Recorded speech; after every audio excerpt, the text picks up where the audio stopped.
මේ තියෙන්නේ උන්දිය දාලා. දිලිසෙන්නේ වතුරු පාර එනවා දිලිසෙන්නේ. වතුර එකතු වෙනවා.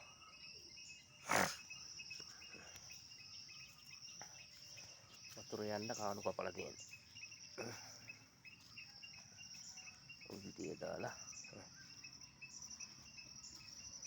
මේ තියෙන්නේ බිත්තිය පුපුරලා. එතන එකයි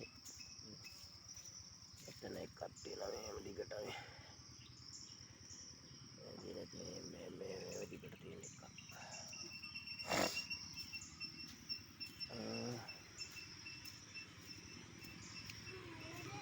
එතන උළුවස්ස උඩ එකක්.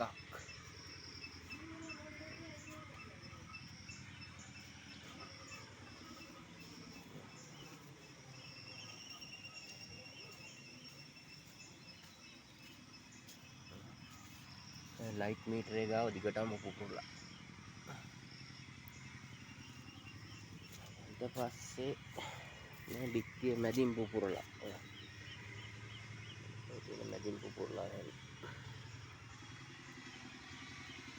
මැද බිත්තිය. මේ කියන්නේ අයින බිත්තිය පුපුරලා.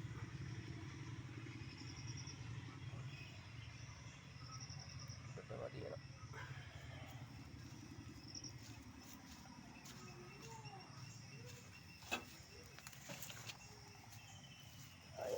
මේ තියෙන්නේ දොඩංගහ ගැලවිලා මුලින් ඉතිරිලා තියෙන්නේ මේ. එතනින් මුල ඉස්සිලා තියෙන මෙතන මේ. මෙතනින් ඉස්සිලා ඔක්කොම මේ දොඩංගහ පාත් වෙලා තියෙන්නේ. උල්දිය නිසා උල්දිය. මේ අවුරුම දිගටම වැස්ස නිසා මේ තියෙන වතුර ගලාගෙන යනවා. උල්දිය වලට කාණු කපලා. එතනින් එකතනක් එකතනක්. ගේ හතර වටේටම උල්දිය දාලා තියෙන්නේ.